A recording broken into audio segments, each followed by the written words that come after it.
世界是什么模样？走过山水一场梦一场，那迎风呐喊的海浪，要多久多久才会遇上？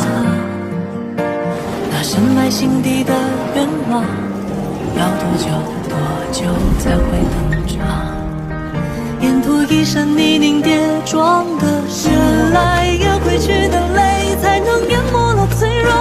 你发誓更勇敢于生与梦，越怕未来的模样不负曾经的凝望。有多少理想，就有多少次穿肠。那沿途的风浪，也不过就这样。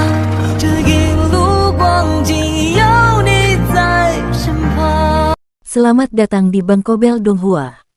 Sebelum lanjut ke alur cerita, support channelnya dulu ya sahabat Donghua, dengan cara klik tombol subscribe dan like videonya. Terima kasih. Tanpa berlama-lama lagi hayu kita simak. Soul Land 2 Chapter 6.4. Chapter 6.4, Akademi nomor 1 di benua Douluo. Ada 3 patung di bagian depan, dengan patung tengah yang menyerupai seorang lelaki tua. Dia memiliki serangkaian kacamata dan ekspresi berseri-seri di wajahnya. Sosoknya rata-rata, tetapi dia sedikit gemuk, dan dia terlihat seperti orang ya.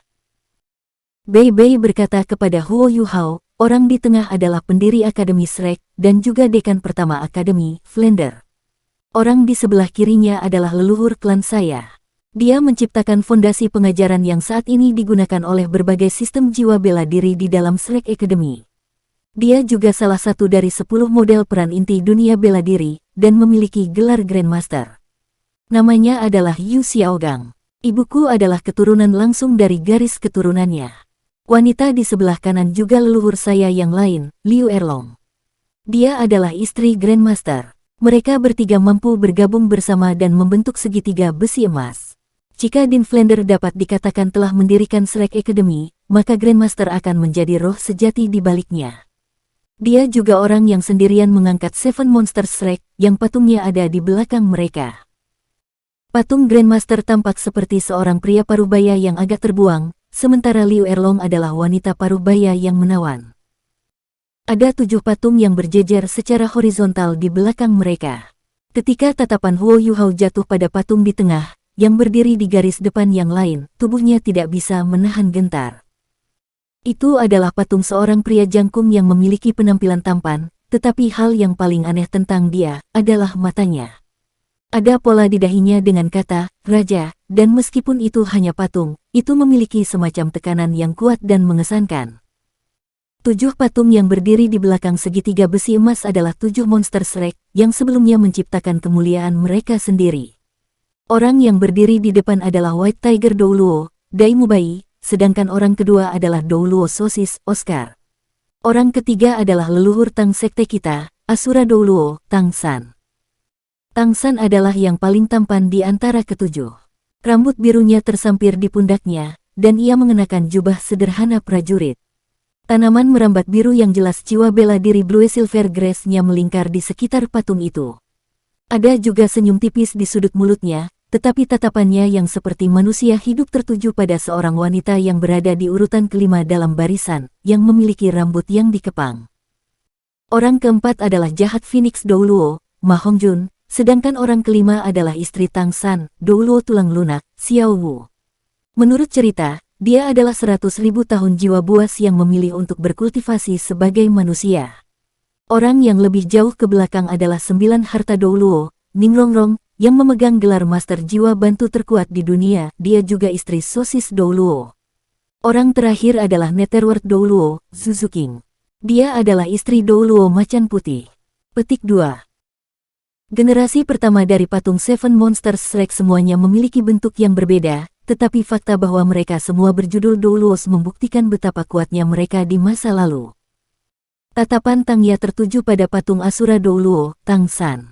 Segitiga besi emas dan generasi pertama dari 7 monster Shrek telah meletakkan dasar bagi Akademi Shrek. Meskipun 10.000 tahun telah berlalu, dan meskipun Akademi Shrek telah meningkatkan jumlah jenius dan ahli yang tak terhitung jumlahnya, jumlah patung tidak pernah meningkat dan tetap ada di 10. Bei Bei menjelaskan kepada Huo Yuhao, kita harus berpisah di sini. Jika Anda berjalan ke kiri, Anda akan tiba di Martial Soul Institution. Jika Anda berjalan ke kanan, Anda akan tiba di Soul Engineering Institution. Ini adalah dua cabang terbesar Akademi Shrek, dan keduanya milik halaman luar. Jika Anda membandingkannya, Martial Soul Institution lebih besar, sedangkan Soul Engineering Institution lebih kecil.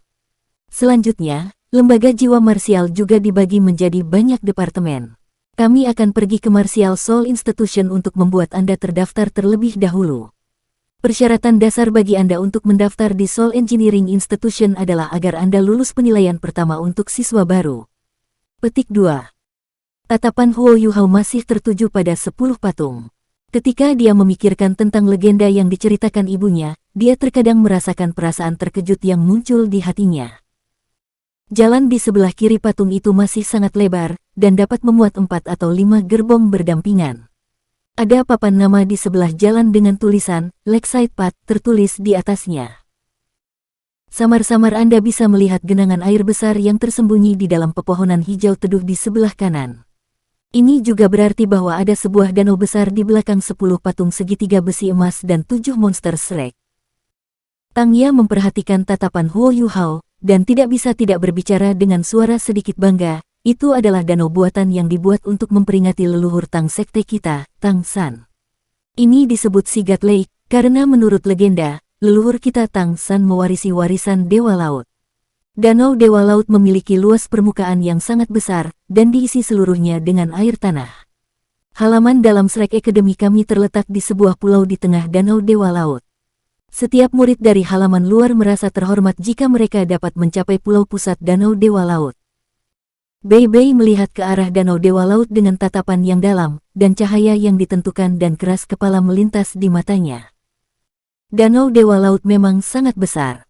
Ketika mereka mengikuti jalan tepi danau untuk menuju ke selatan, mereka hanya perlu berbelok ke barat setelah 15 menit penuh berlalu. Hanya setelah mereka berjalan sekitar 15 menit, akhirnya jalan itu mulai surut, menyebabkan alun-alun yang luas dan persegi panjang muncul di garis pandang mereka. Papan nama dengan tulisan, Shrek Plaza, juga berdiri di samping alun-alun. Ada banyak area pengajaran yang tinggi di belakang Shrek Plaza. Warna area pengajaran ini semuanya berbeda, dan dipisahkan menjadi 4 warna utama, putih, kuning, ungu, dan hitam. Jika seseorang menatap jauh ke selatan Shrek Plaza, mereka bahkan akan dapat melihat area pengajaran abu-abu. Bei Bei menunjuk ke arah area pengajaran di sebelah alun-alun saat dia berkata, area pengajaran yang berwarna berbeda mewakili tahun siswa yang berbeda, yang dibedakan menurut warna cincin jiwa. Area pengajaran kulit putih adalah untuk siswa baru, sama seperti cincin jiwa 10 tahun tingkat terendah. Dengan demikian, area pengajaran berwarna kuning adalah untuk siswa tahun kedua dan ketiga halaman luar, dan area pengajaran ungu untuk siswa tahun keempat dan kelima. Area pengajaran hitam adalah untuk siswa kelas 6.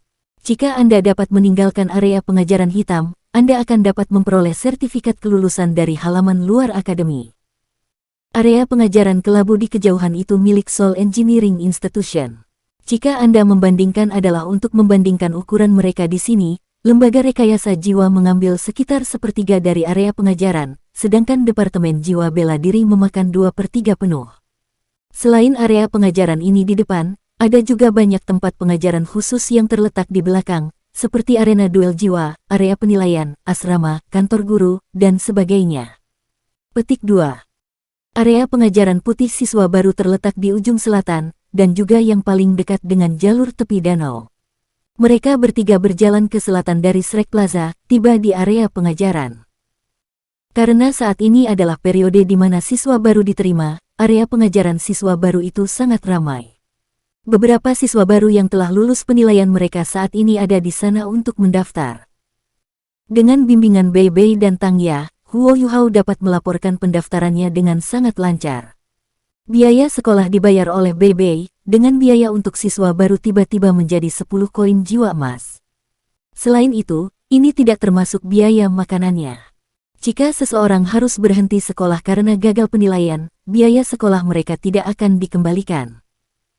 Setelah mengumpulkan kunci asrama dan 2 set seragam sekolah, serta lencana mahasiswa baru putih, Huo Yuhao mengikuti Tang Ya dan Bei Bei menuju area pengajaran siswa baru. Tang Ya berkata, "Yuhao kecil, asrama di belakang area pengajaran itu adalah bangunan terbesar di seluruh akademi. Anda bisa pergi ke sana sendiri nanti. Siswa baru akan secara resmi memulai kelas mereka dalam 3 hari, sehingga Anda dapat membiasakan diri dengan lingkungan selama beberapa hari ke depan. Kami telah membayar biaya sekolah tahun pertama Anda, tetapi Anda harus mengandalkan diri sendiri untuk tahun depan. Akademi memiliki berbagai jenis kompetisi, yang semuanya memiliki hadiah uang untuk memenangkannya.